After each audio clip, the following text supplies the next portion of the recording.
모두 일어서십시오.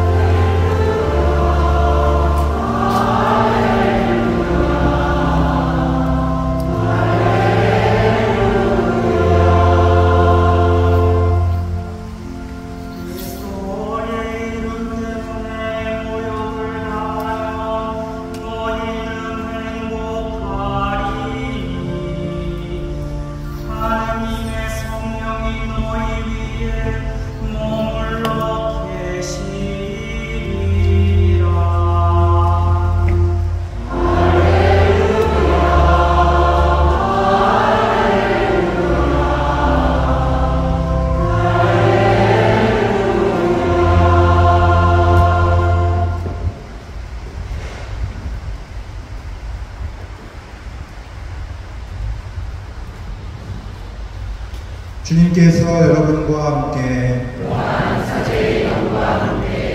루카가 전한 거룩한 복음입니다. 주님 영광 받으소서. 오늘 복음은 루카복음 9장 23절에서 26절까지의 말씀입니다.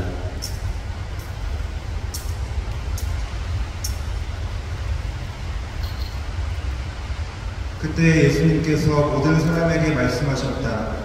누구든지 내 뒤를 따라오려면 자신을 버리고 날마다 제 십자가를 지고 나를 따라야 한다. 정녕 자기 목숨을 구하려는 사람은 목숨을 잃을 것이고 나 때문에 자기 목숨을 잃는 그 사람은 목숨을 구할 것이다.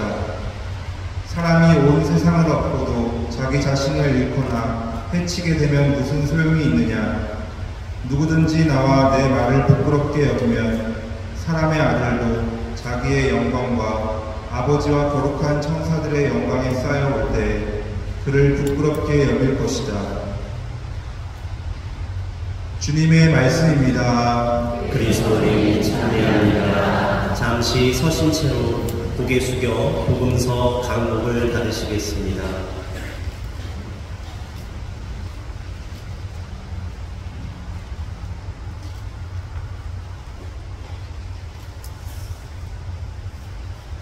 모두 앉으십시오. 주교님의 강론 말씀을 듣겠습니다. 참배 예수님, 우리 교구는 수미자 성월에 모두가 함께 모여 수미자들의 희망을 기리는 수미자 현양대회를 거행합니다. 이 현양대회는 코로나 시대에도 지속되어 왔던 우리의 신심이자 순교자들의 신앙을 이어받고자 하는 우리 원의를 하느님께 부문하는 것입니다. 오늘 우리는 한국 천주교 첫 번째 가톨릭 신자인 하느님의 종 이승원 베드로 묘역 성육화가 되어가는 이곳에서 순교자 현양 미사를 거행하게 되었습니다. 지금까지 이곳 성육화가 진행될 수 있게 이끌어 주신 하느님께 감사드립니다.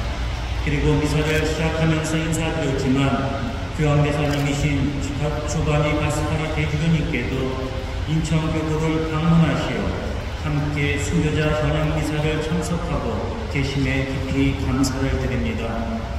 오늘 이렇게 이승원 베드로 묘역이 이적까지 오기까지 수고한 우리 정광호 신부님이 계십니다. 우리 정광호 신부님 아직 그게 축성될 때까지 한 2%의 공적이 더 남았는데 끝까지 힘내시라고 정광호 신부님의 소리가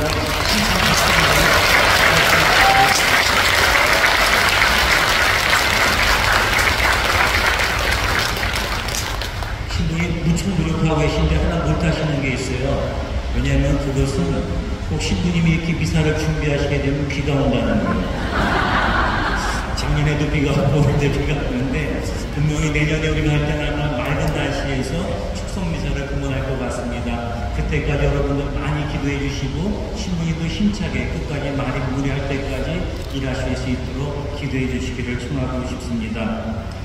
하나님의 종 이승원 베드로 묘역의 성역화가 완성된다는 것은 어떻게 보면 외형적인 모습의 아름다움을 우리에게 보여주고 있습니다. 여러분들도 보시지만 이 외형적인 모습이 얼마나 아름답습니까? 그리고 산과의 조화와 이쪽이 낙후된 지역에서도 깨끗하게 정비되는 걸 봤을 때 뭔가의 아름다움을 우리는 볼 수가 있습니다.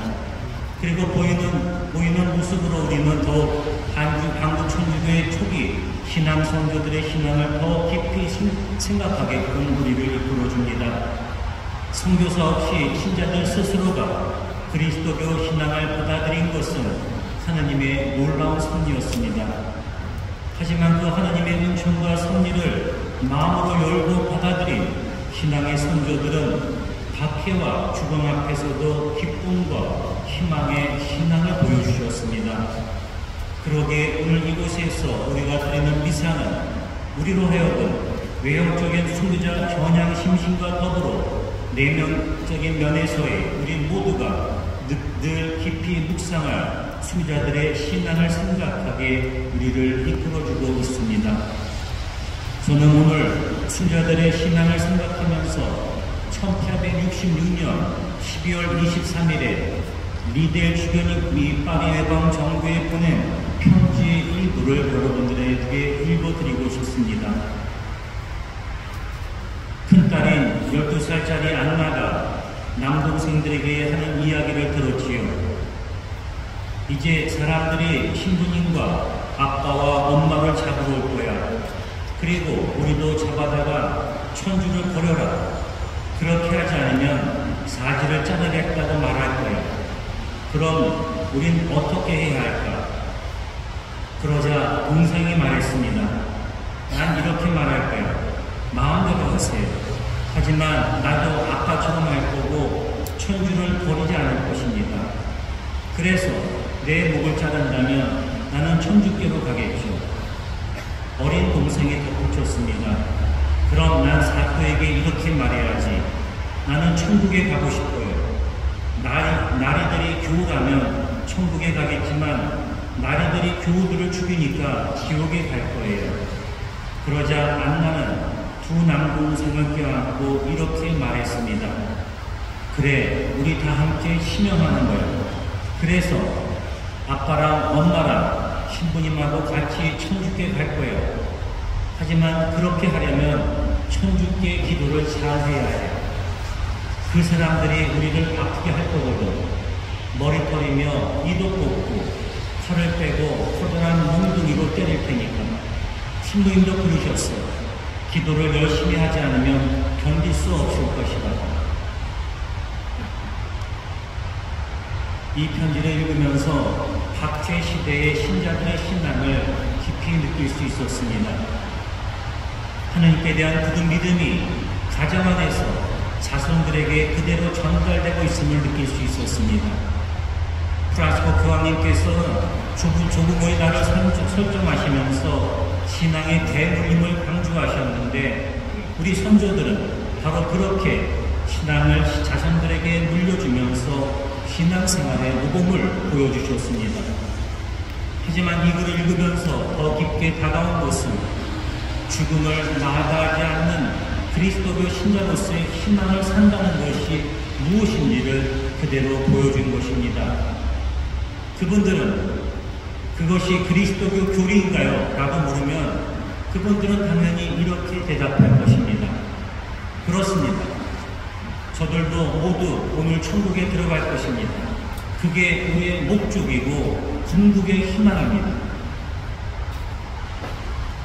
현재를 살아가는 많은 신자들은 이 세상을 넘어선 영원한 삶에 대한 관심을 생각하지 않습니다. 신자들도 많은 분들이 영원한 삶에 대한 굳은 믿음보다는 당장 현실에서의 기쁨과 만족을 생각합니다. 신앙을 왜 가집니까? 라는 질문에 많은 이들이 현실적 기쁨과 마음의 평화에 대해서 말을 할 뿐이지 우리 신앙의 궁극적 목적인 영원한 삶을 믿나이다 라는 이야기는 잘 하지 않습니다. 그러면 우리가 믿는 이 신앙은 현세적이라는 것입니까? 우리가 바라고 희망하는 것도 현세에서의 것들입니까? 즉 나의 10년 뒤나 나의 노후의 것에 대한 것들을 우리가 바라면서 신앙생활하는 것입니까? 사도 바울은 로마서 8장 24절에서 25절까지 우리에게 이렇게 말하고 있습니다. 보이는 것을 희망하는 것은 희망이 아닙니다. 보이는 것을 누가 희망합니까? 우리는 보이지 않는 것을 희망하기에 인내심을 가리고 기다립니다. 프란시스코 교황님은 내년 성년을 선포하시면서 우리에게 로마서 5장 1절에서 2절 그리고 5절의 말씀을 묵상하게 초대해 주셨습니다. 그 말씀은 이렇습니다. 그러므로 믿음으로 의롭게 된 우리는 우리 주 예수 그리스도를 통하여 하나님과 더불어 평화를 누립니다. 믿음 덕분에 우리는 그리스도를 통하여 우리가 서 있는 이 은총 속으로 들어올 수 있게 되었습니다. 그리고 하나님의 영광에 참여하려 나는 희망을 자랑으로 여깁니다. 그리고 희망은 우리를 부끄럽게 하지 않습니다.